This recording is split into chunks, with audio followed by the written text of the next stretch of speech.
Well, welcome. In case you didn't know, we're going to skip Noah next week because it's 4th of July weekend, and so many people are going to be out of town and whatnot, and it's just a lot of work to kind of put these on sometimes. So, but thank you guys for coming. For those of you that were here last week, Eva Bleeker talked about narrative and storytelling and how that really defines us. I thought that was a pretty good talk. But today, we have the privilege of having Elodie Emig here. She is amazing. She was my Greek teacher. Well, still is. I don't think that ever goes away. That's probably true. And for the token nerds in the room who did seminary and stuff like that, the big takeaway from her that I got was a thing called verbal aspect theory on Greek, and kind of figuring out how the verbs relate and they're not. Because in English, we're very temporal. Everything's like past, present, future, that kind of thing. So this is more author aspect related. So we can nerd out. For those of you that are nerds, come talk to me later. Come talk to Elodie later, and she'll have at it with you. She loves that. But I've also just learned a lot about just life and things like that from Elodie. She I'll let her do a little introduction, and then we can riff. But yeah, why don't you just tell everybody kind of about yourself, and then we'll just go from there, I guess. How far back? How far back? All the way back to the beginning. I was born in Morristown, New Jersey. There you go, New Jersey. On a farm. No, wait. No, yeah, go ahead. Just a little about yourself and what you do at Denver Seminary. What's your Yeah, I've your been at passion? Denver Seminary in one capacity or another for about 40 years. I went to school there, started helping in hermeneutics labs. We don't even teach hermeneutics anymore. And I started teaching Greek for fun. We did not give credit for first year Greek in the old days. It was assumed that you would come to seminary with Greek because, it's a graduate school. Nobody would put up with it not being for credit now, but I taught at my house in the basement and prepared people to pass an exam, and it turned out that my students were doing better than the students at the seminary. And so one of my former professors said, "Hey, you want the gig?" I said, "Yeah." I'd been working at the school for I don't know how many years when they said, I think you need to fill out some kind of application. And so I've been there since it was really a mom and pop seminary, and now it's, pretty august and wonderful, and they can't really get rid of me. Yeah, they're stuck with her. Yeah, yeah, she's great. If any of you have ever taken a foreign language of any sort, a bad teacher makes for not learning the language. So having a good structure, a good kind of discipline of it, that's what makes Elodie special. So yeah. Cool. Well, let's jump forward. Something happened in your life in 2019? You want to tell us about that? In 2019, my mother died, and I was also helping. The thing he wants to know is that I've had a stroke, and what happens sometimes when I'm a little bit nervous, my ability to speak goes right out the window, and I felt that happening a moment ago. Anyway, my mother died, and my friend Eileen Dallaire, who teaches Hebrew at the seminary, needed to be picked up at the airport. So I figured I would talk to the lawyer and the co-executor waiting for her in that cell lot. Mm-hmm. It was hotter than the hinges of things that you're not supposed to talk about in church.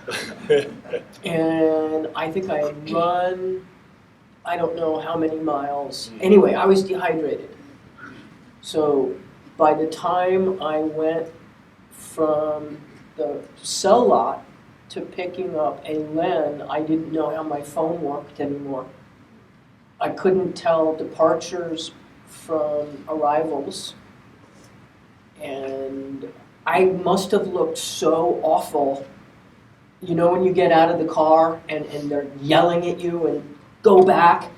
The guys just looked at me and let me do whatever I wanted to do. I mean, I can't imagine how terrible I looked, but he let me do the thing. And then it took me 3 hours to get home. I only hit one person, which is a miracle, because I had tunnel vision. And I actually hit a person. I sideswiped a person getting off, and I don't remember where. I think it was in Lakewood. And this guy was really upset. He was running after me saying, "You hit my car."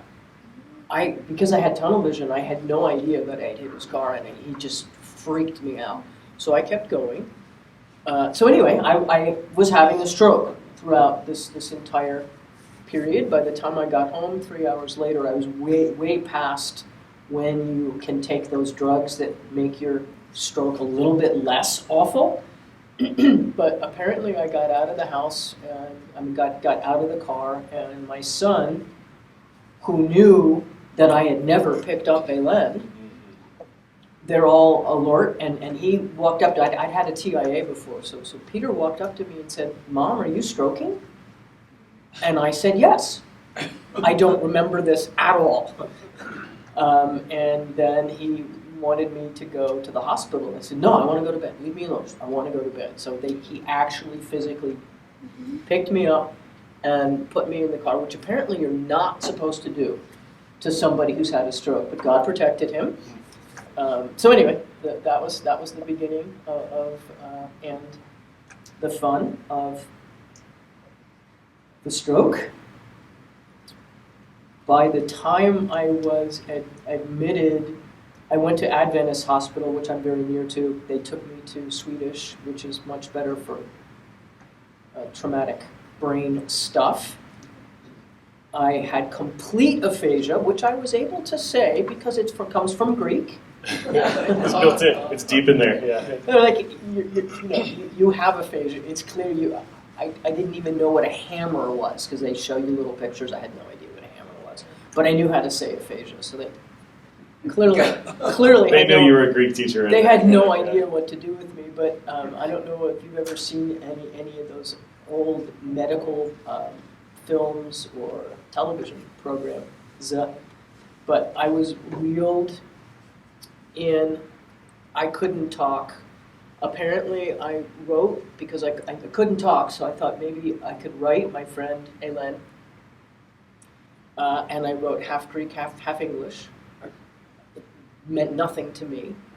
But they wheeled me past a whole group of interns.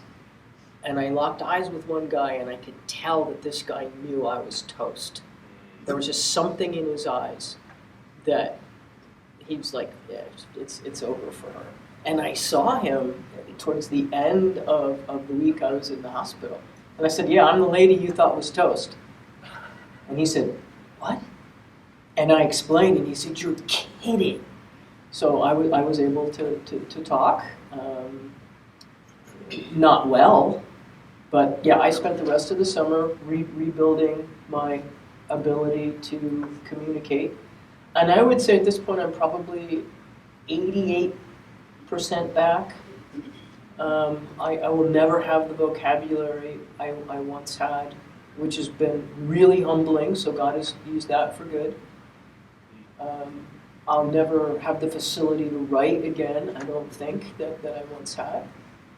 But yeah, every day is a gift.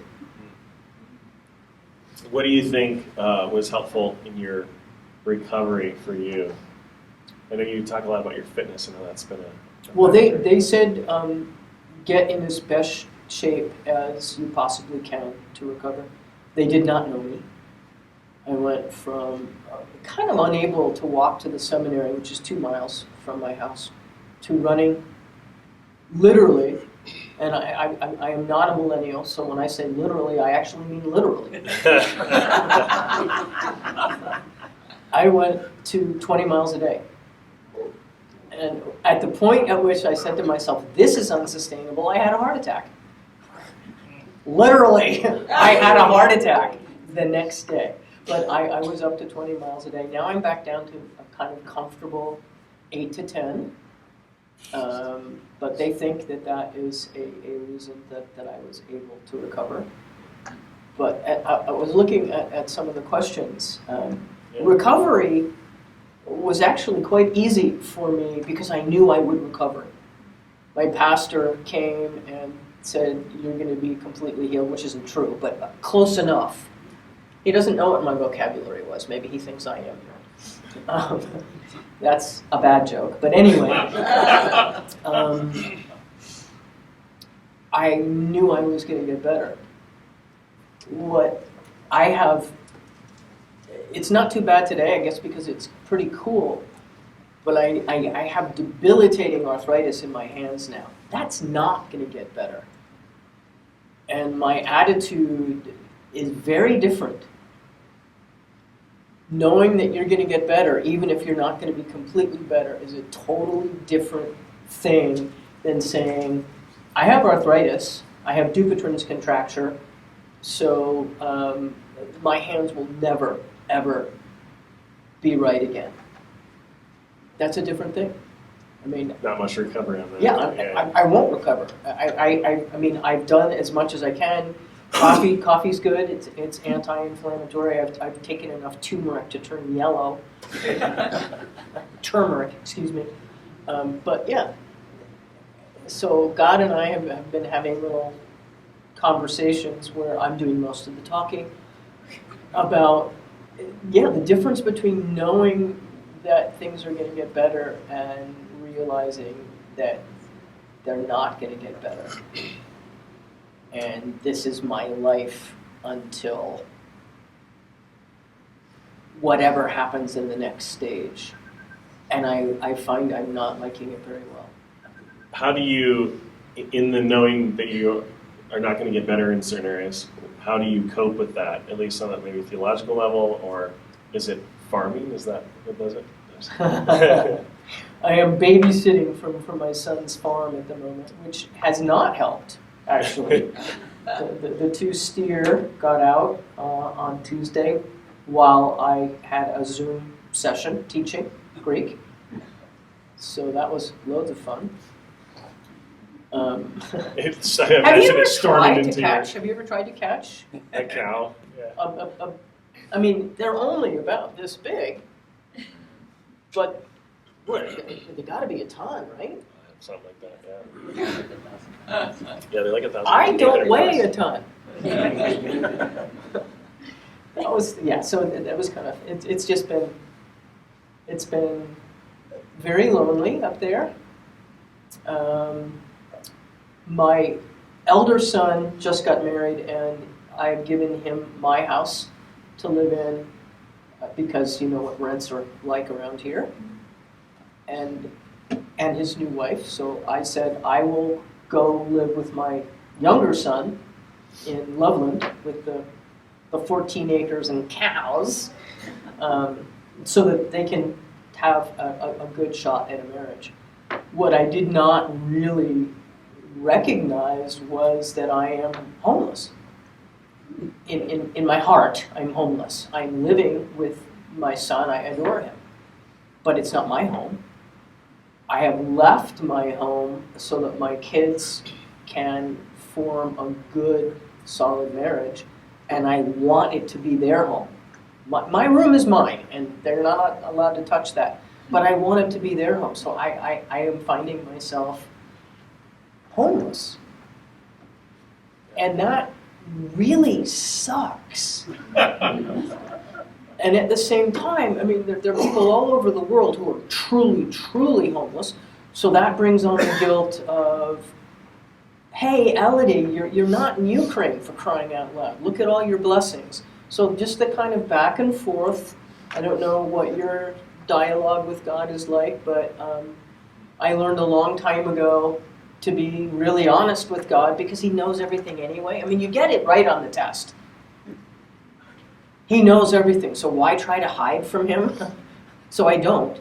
But yeah, I'm at the stage now of just saying, this really sucks, and I know it's going to be okay.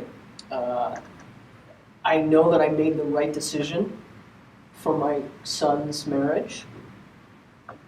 But kind of, where are you, Lord? You need to hold my heart. And I might cry, which is not normal for me. I need something different from God right now, and I'm not quite sure what it is. And I don't know that He's told me yet either. And yeah, when this switch from talking about,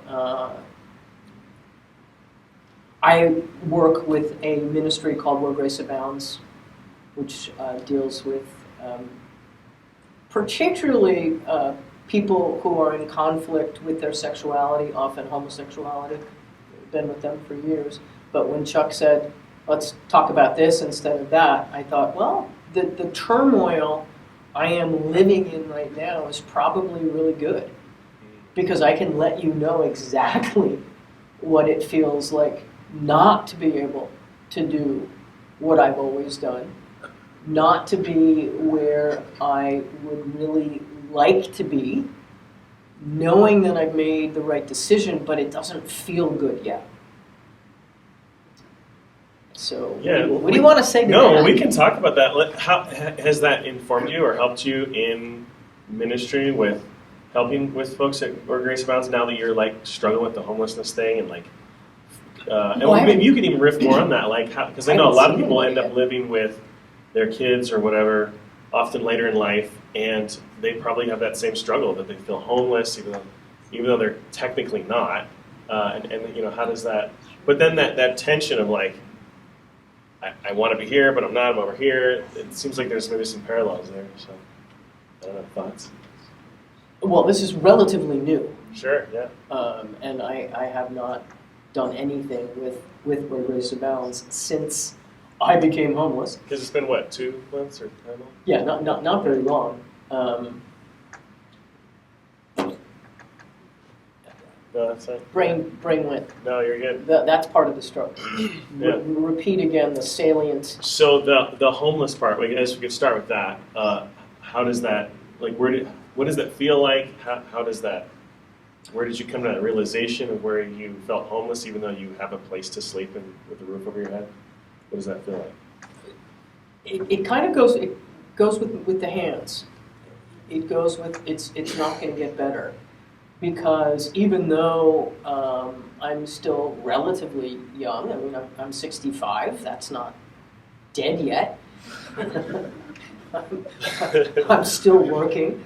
I hope to keep teaching for another, I don't know, at least 5 years.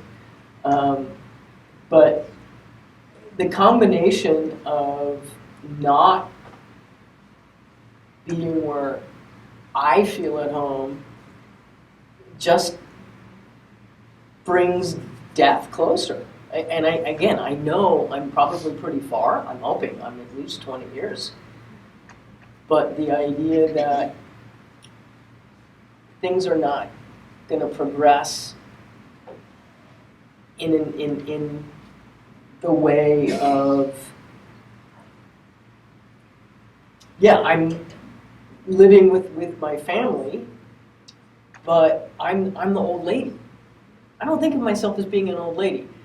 Most of you who are probably in my same basic boomer, we never thought we'd get old. We never thought we'd get past 30, and so the idea that I'm 65 and a year older than the Beatles song, I mean, it doesn't really 65.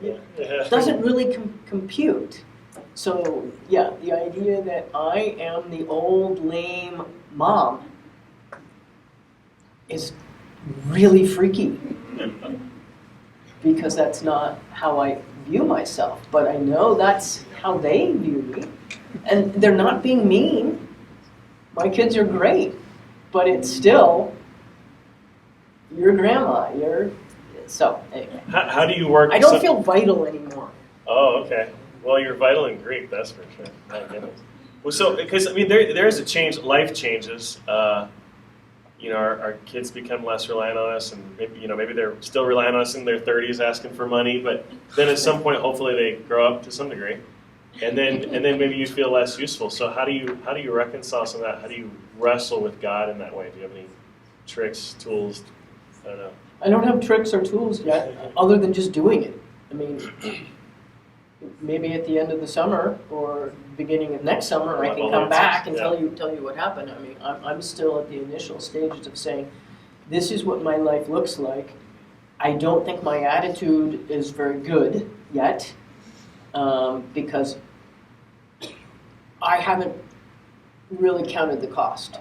When I told Peter and Michelle that they could have my house, I just thought, aren't I wonderful? What a great mom. Now I'm actually counting the cost, paying the cost, and I don't know ultimately what it's going to look like. I do know that I'll just start crying because I don't feel at home anywhere, which is so not like me. So I know that I need a shift in my way of thinking, but I don't know what it is yet. Oh, that's good. Well, I appreciate your vulnerability. I don't know how good that is. This may be really boring for you. Yeah, no. Go ahead, Sharon. Yeah. I was just wondering, because you're like the third or fourth person that we've been with recently that has done this, allowing your children to take your home. Young families, they can't hardly get in. I know. The housing market around here is ridiculous. We have 2 married children that can't live in Denver because it's so expensive. And anyway, what part of this sucks? Is it the letting go of your home, letting go of your possessions? No. You know what I mean? Because I think our home holds all of this stuff. And both people that I've thought about that did this, they sold out. They got rid of everything so that their children could have the home. Yeah, it's not the stuff. It's the feeling that this is my place. I am okay here. Whatever else happens in life, this is my space. I don't have one right now. I'm way more at home in Littleton, the house that I've given to my elder son. I slept in my own bed last night, and it was just wonderful.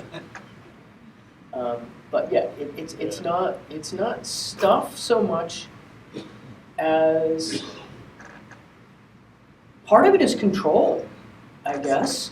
I'm not in control anymore. If I really want them to have a life, they need to decide what they're going to do with the cutting board and the things that, what have you done to my kitchen? I can't say those things because it's not my kitchen anymore. Little things like that where I really do in my head and pretty much in my heart want them to be at home. Their being at home for right now means I'm not. And I think it's a worthy sacrifice. I just wasn't really understanding how hard that would be because I've never been this. I've been moving, I've done tons of things, but I've always moved with a family. This is the first time in my life that I am moving to family and they're at home and I'm not quite there. And just the whole idea that this is the beginning of the end, not the middle anymore. It just never, I think I'm too young for that, to be honest. So that's why I'm The people I'm thinking of are younger than you that have done it.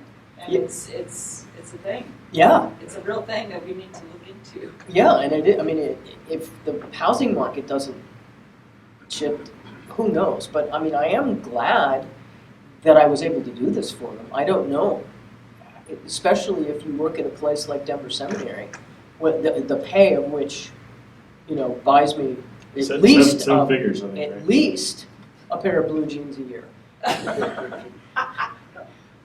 Yeah, I don't know how people do it. So again, I know in my head I am lucky, I am blessed, things are good. I've just never occupied this particular space of flux before, and I find I don't like it. Do you think, because you talk about the control thing, which I totally get, do you think it's also more sort of a zone of comfort, like you haven't created your little nest or something yet, or you think that's a factor too? Or how do you think that factors? It probably does, but I mean, I'm even though I own Alex's house, I mean, I paid for it. It's their house, and this isn't my Littleton house. This is the Loveland house. This is the 14 acres house. It's not mine, Yeah. and I know it's not mine. So yeah, there is a kind of, I don't feel like I have any real control over my own destiny. I mean, I used to live on a trail that was 2 miles from Denver Seminary. And I could go to Denver Seminary anytime I wanted to. Now it's an hour and a half drive. So just the freedom and yeah, the control over my own destiny, which is garbage anyway, right? I don't really have control over anything. So, excuse me, this has been very clear. I think, I mean, I can't wait to look back on this and say, wow, look at what God has taught me. Yeah. In the midst of it, right now, again, I don't like it very much. But yeah, there's a lot of reality checks going on. I never had control. I'm just very much aware of it. Dave, do you have a question? You're not the only one that worries about the beginning of the end. And then secondly, what is hermeneutics or what you... Hermeneutics? Yeah. Oh, it's funny too, because the guy who used to teach it was called Kermit Eckelbarger, so we called it hermeneutics. But it's basically the list of, or the methodology with which you go to Scripture. So, Interpretation. it's good to understand the historical cultural background of a passage. It's good to understand the original language. It's, those are all the bits of hermeneutics that help us bridge the gap that the Bible is at least 2 millennia old.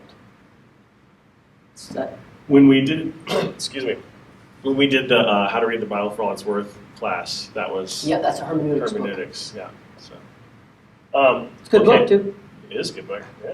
So how does one find meaning in life when maybe you feel like your purpose is different now, or you can't fulfill the purpose fully that you thought you had, or God's changing your purpose, or any of that kind of stuff? How do you wrestle with that? Because this is obviously a big part of your life, not only with the stroke, but with being a farmhand now and living in Loveland, and it's just your life is totally altered now. How do you do that?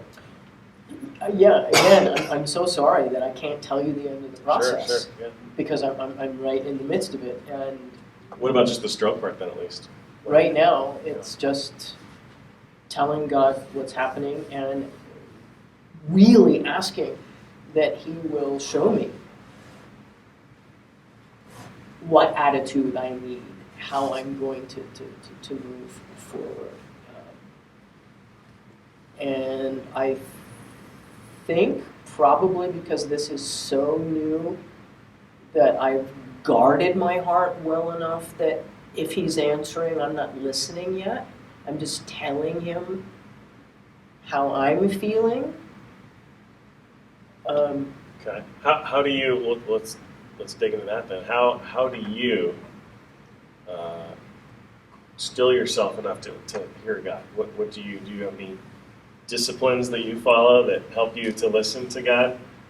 I am not a very still person. I don't know whether you can tell that yet.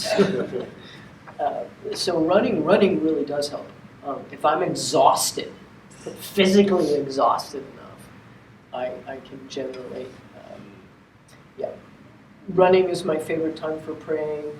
I often listen to worship music. Two things, worship music and murder mysteries. Kind of an odd combo, Yeah. but I kind of go back and forth between worship music and murder mysteries. Yeah.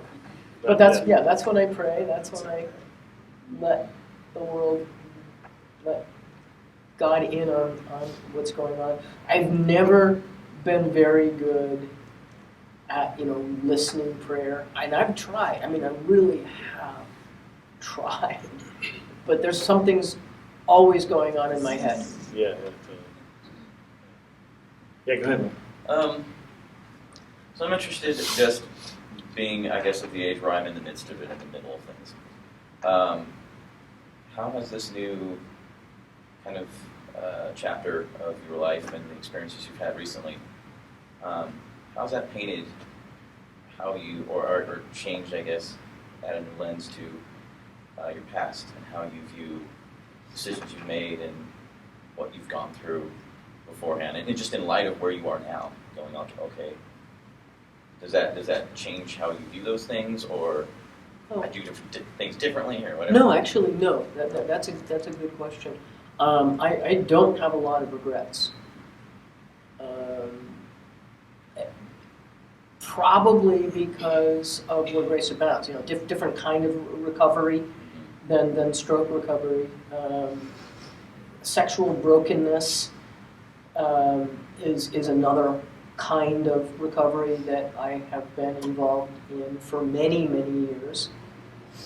And one of the things we learned at Where Grace Abounds really early on is that you have to be totally honest with God and totally honest with at least somebody else. I grew up in I grew up in the Northeast, way too much money, lots of hidden agendas. And so that portion of recovery was not hiding from myself. And now I've sort of forgotten what I was trying to say. But anyway, yes, regrets. In my late 30s, I did learn that the only way forward was to be, completely honest with myself and God. And so I don't have a lot of regrets. I've done horrible things, don't get me wrong. I've done so many stupid things. But because God is who He is and always makes our stupid things somehow better. I mean, I understand why Paul and whoever, shall we continue in sin that grace may abound? No! But God always makes something awful that much better. So yes, bottom line, I don't have any regrets. Even though if I had to start life over again, I think I would do things differently because I'm different. But I clearly do not want to start life all over again. Even though I'm on my way out, I'm pretty happy to be on my way out. The world we live in is kind of scary. Yeah. And I know God is big enough for that too, but I want to leave it to the kids. Yeah. Thanks. Yeah. Yeah. Right. Yeah. Sorry. Yeah. Look what you did to us. No, yeah. No, the pandemic hasn't been fun. Yeah. No. I mean, I'm sure you've noticed people we at least had a veneer of kindness. That's gone. People are just mean a lot these days. Yeah. Yeah. Yeah. It's not Getting more polarized. 2024 is going to be even more fun than 2020 was. No. Yeah.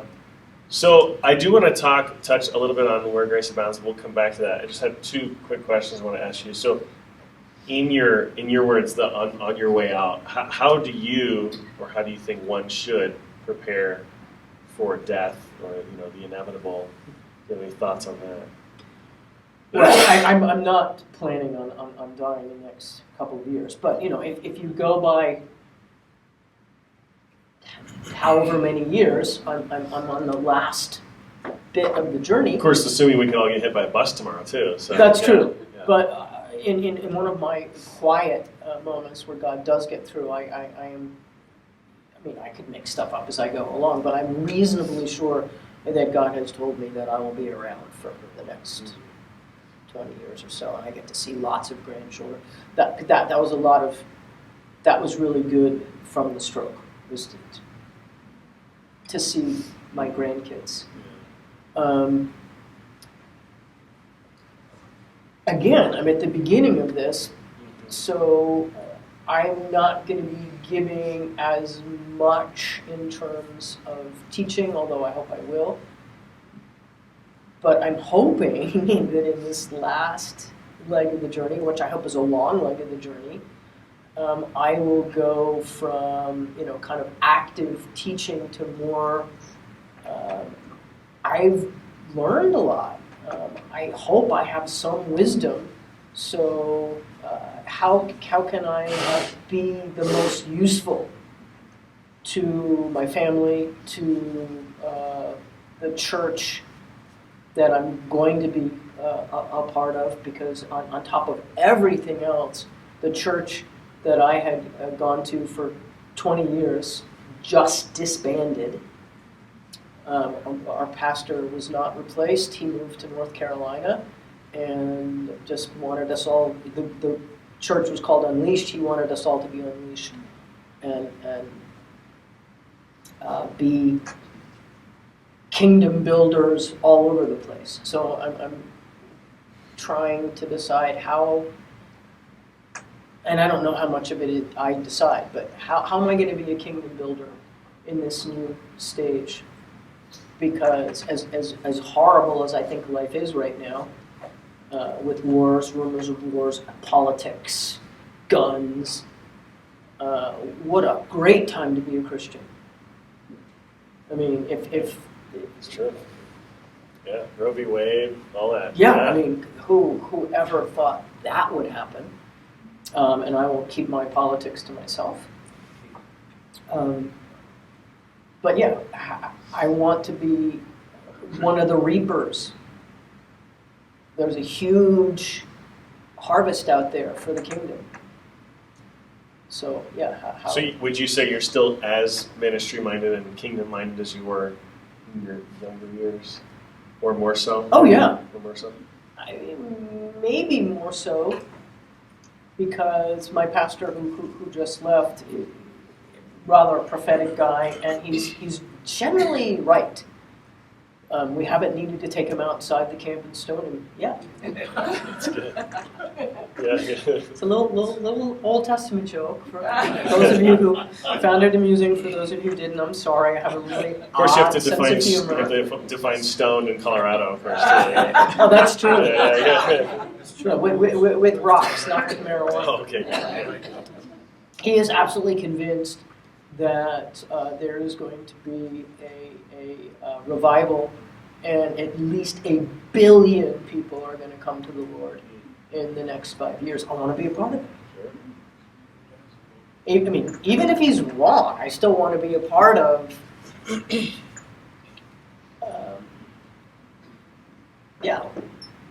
In between mucking out stalls, what's going to be compelling to people who are coming to the church right now? Because so many people know nothing about the Bible. They don't have the background that most of us do. And part of me thinks, oh, Elodie, you've been in the Christian ghetto all these years, what do you know? But God doesn't change. If God doesn't change, he can use me. And even though people have no idea what truth is, and I was listening to the gentleman talking about narrative and how that's a four-letter word, I happen to agree in some ways, just the way it's used. Yeah, totally. Yeah, there is absolute truth. I no longer think that I know it all the time, but there is absolute truth. God does not change. So there must be a way for me to be used. Yeah, totally. What about, because part of what I do as a pastor here is I'm still, it's one of those things that is mystery to me, or I don't know, it just sits with me a lot, is when you're with people who are on the edge of death or their deathbed or whatever, that they struggle with their assurance of salvation and so on. How do you think one should figure that out? Become comfortable in assurance of salvation? Or once again, these are bigger questions, but I don't know if you have any thoughts on that, because it's a real struggle for people. Some people.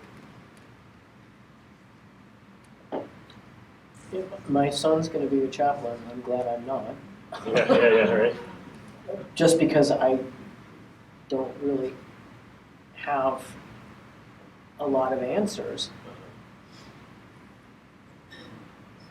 But I don't have any difficulty with the assurance of salvation. I know that God is real. And that, goes back to where grace abounds and the whole recovery. I came as close as I think you can get, depending on how much genetics fit into being an alcoholic. When my husband divorced me, I lived on cigarettes, which is really tough when you're a runner. I lived on cigarettes and alcohol for six months or so. Very controlled, didn't get drunk until the kids were in bed. But it's the only way I could sleep. And I woke up one day and said, "Oh no, I've become my mother," and quit drinking, quit everything. And I had one of those truly come to Jesus moments where the idea of being absolutely honest about my relationship with God was right there. All I wanted to do was go downstairs and have a drink. And I refused to go downstairs. I wanted to let God feel with me how terrified, my father died when I was a baby, how terrified I was that if I totally opened my heart, he either wouldn't be there or he would abandon me. And it was a horrible series of moments up to something happened. I didn't go downstairs and have a drink. Something happened, and I knew that God wasn't going to die, wouldn't abandon me, and would be there. And that's just, I have all sorts of doubts. That's not one of them. But maybe that's just it right there. It's just a confidence, that it's sitting in those difficult moments and then having that confidence on the other side. And all I can do is tell people. I can't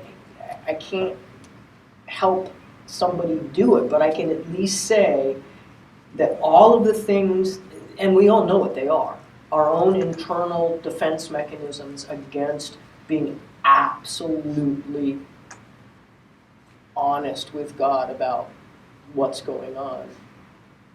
I can tell you that that's true and you need to do it. I just can't tell anybody else how to do it. Yeah, that's good. I think this is a really terrible, I'm not giving... No, that's great. Sometimes there's not simple pat answers for things. So Well, yeah, there are. This gentleman has a question. Oh yeah, go ahead. I see a lot of similar. I obviously have not obvious. Some people get their mad at that as joke and just disguise the role. But I'm in recovery for issues and obviously going through some midlife crisis things. But I think my faith has been solid through all of my recovery stuff. 99% 99.9% assured that I'm going to heaven when I die. But it's led me in this recovery, kind of growing up, losing control of issues. It's opened up a lot of questions in my mind. Why am I here? What am I doing here? Those things. And part of it has led me to a lot of the ancient philosophers, Plato and Aristotle, obviously pre-Christian thinkers. They've got a lot of answers. They've got a lot of stuff in there that leads me in this path to the truth, the good, and the beautiful. And I've even been having a conversation with James of how come academics can talk about some of this. A lot of the people that we've had here talk about Plato, Aristotle.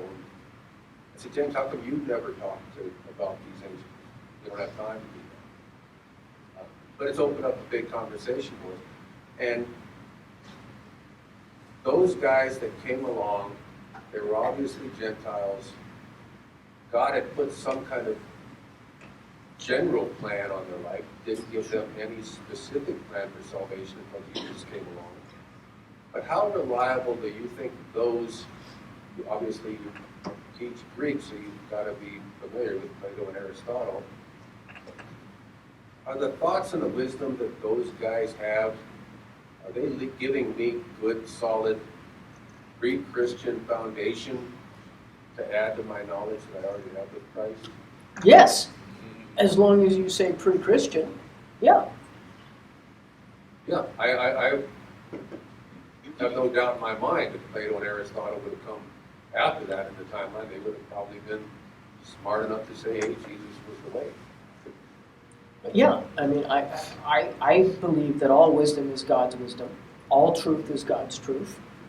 So any philosopher who is able to point someone to truth is doing exactly what he or she, mainly he, is supposed to be doing. So I do also think that wisdom for its own sake won't get you very far. I think the New Testament authors are pretty big on that. Doesn't matter how smart you are if you don't actually have faith and love. But once that is in place, yeah. Well, I would tend to think that Luke probably had to have a pretty good understanding of who Plato and Aristotle were and what their writings were. And he wrote the majority of the Testament, maybe not the majority, but No, he didn't. He wrote more than well, maybe. He wrote more than anyone else, more than Paul did. and he had to have a good understanding of Plato and Aristotle being. He may have. I mean, I suspect he did, but I'm not sure exactly what your point is.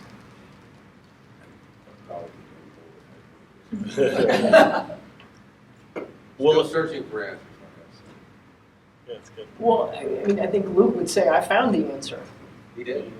And I have no doubt that his learning, and his Greek is among the best in the New Testament, equaled or surpassed by the guy that, or the woman, people are unsure of, Hebrews.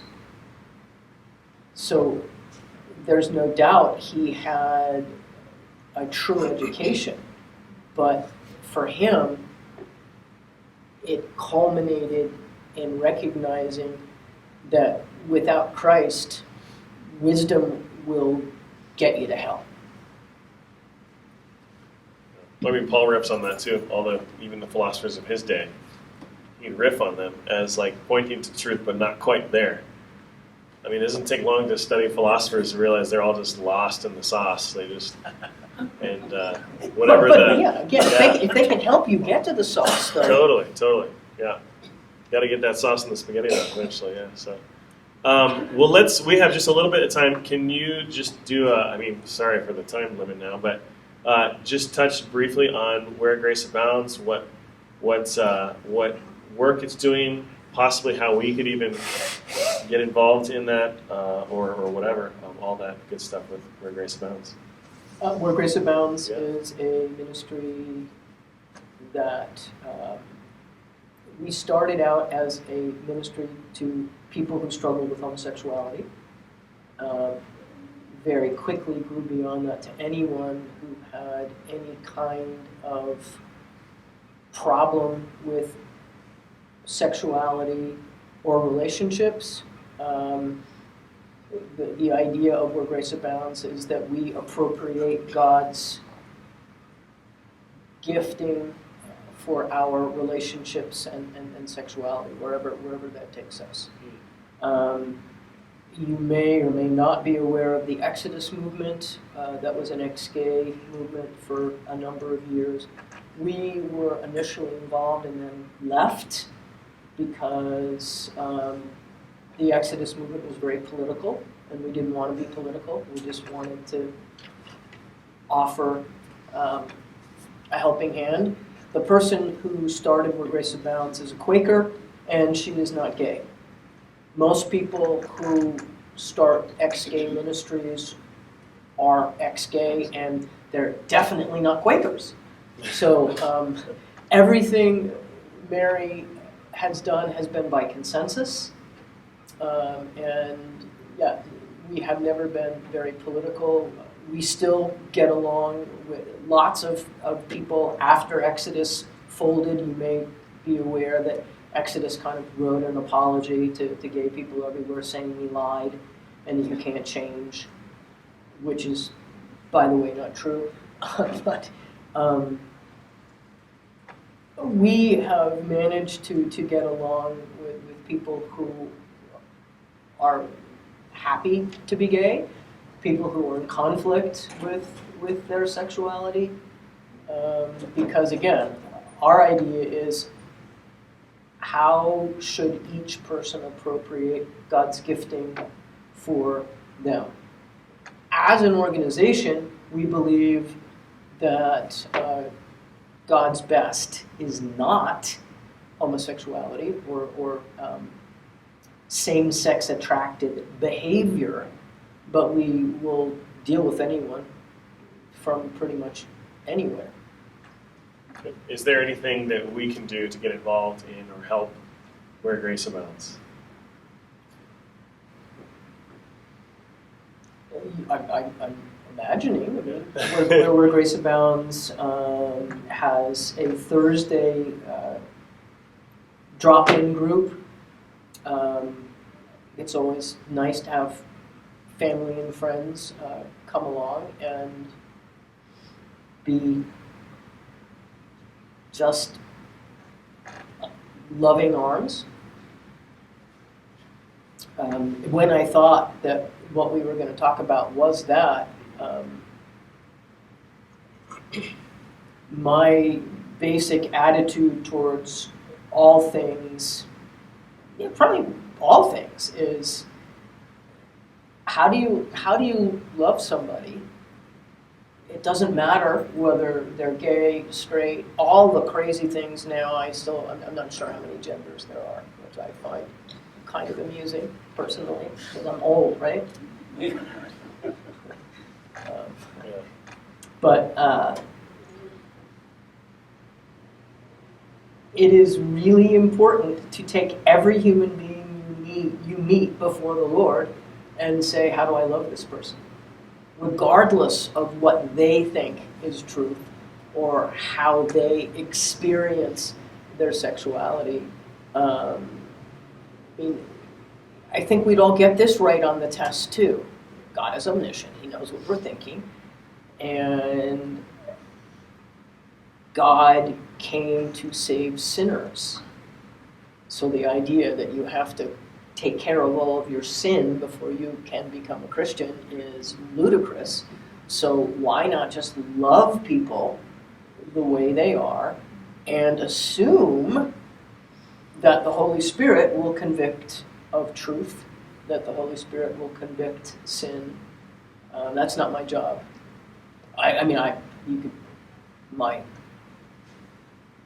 my personality would be very happy to convict people of all sorts of sin. But that's the Holy Spirit's job. My job is to figure out how to love every human being. And that is a really lousy, I'm never going to make tons of money selling that book because it's, this long and it's hard work. I don't think there's the right way to deal with somebody who is gender dysphoric or somebody who is gay or bisexual. They're different because God made them different. So you have to actually be willing to take the time and the prayer to learn how to love them. And yeah, who wants to do that? It's work. Yeah. I want an answer. This is how you deal with.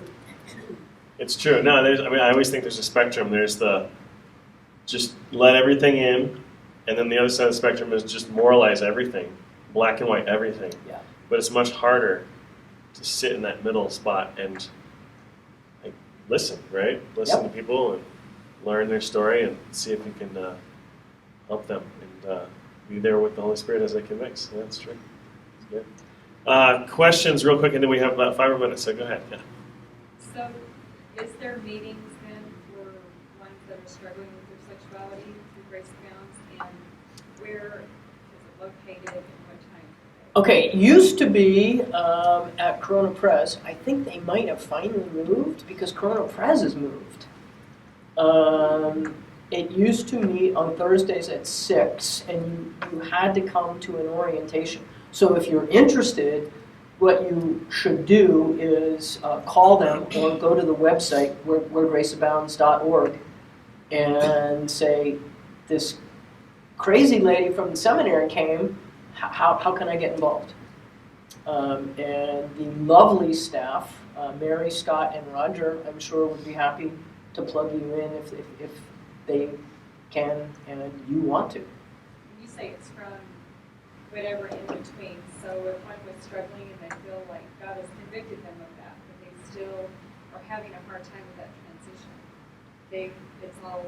Yeah, it's everywhere. I mean, how I got involved. You want full frontal honesty? Yeah, go for it. Yeah. If I weren't a Christian, I'm pretty sure I'd be an alcoholic lesbian. So I am committed to celibacy. The staff who are gay are committed to celibacy. That's the line we've drawn. But again, we will deal with anybody, anywhere on that spectrum. Because God loves all of those people. Yeah, just go to the website. I was looking for it on here and I don't immediately see it, but it's wheregraceabounds.org. You can't find it? I don't know where they're meeting. You can look. Oh, they won't tell you on the website. Oh, okay, well there you go. Because they don't want The moralizers to show up and yell at them. Yeah. They've been, I think, if we're not the oldest ex-gay, we hate that. I think we're the oldest one in the country, if not we're really close.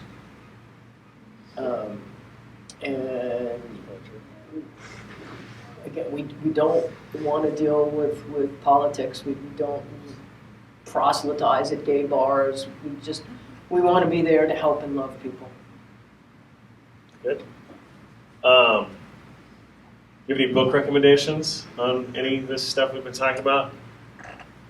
I know, I put you on the spot, so On anything. Like, Where Grace Abounds has a bunch of resources, I know, too. yeah, no, their resources are good. I mean, Mark Yarhouse is good. Preston Sprinkle. My top pick was Wesley Hill, who wrote a book called Washed and Waiting. Oh yeah, that's a good It's a book. great book, so. That's a wonderful book, actually. What's the name of that? Washed and Waiting. Cool. He and I have lived very similar lives. Only he's way younger. But he grew up in the Episcopal Still Church is. and has come to the conclusion that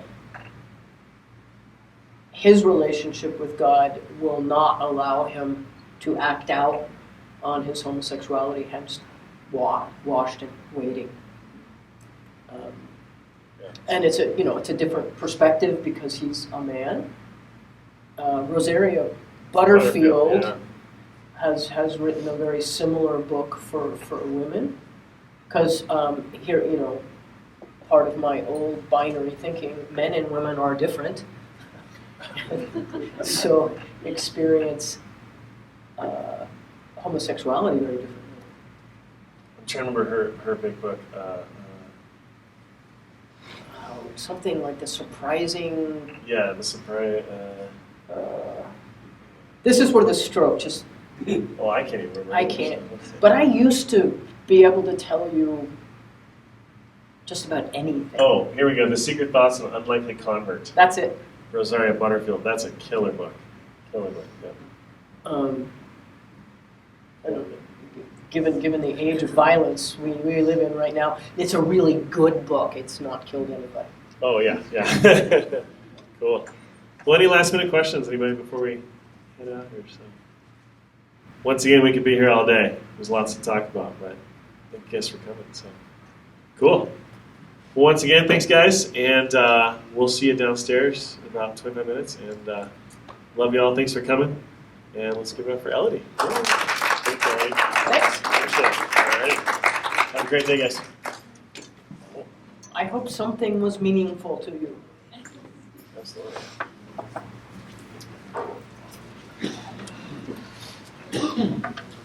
Right. Oh, right. All those I don't knows. Yeah. This is Sherry. Sherry. Hi, Sherry. I'm a teacher, I'm an arts teacher. Oh, hi. I teach visual performance. And it's kind of a morning school, it's a private school. And I have a kid who this is upsetting because she disappeared at the end of the year. And 2 weeks before school was out, she disappeared into school. My school's a private school.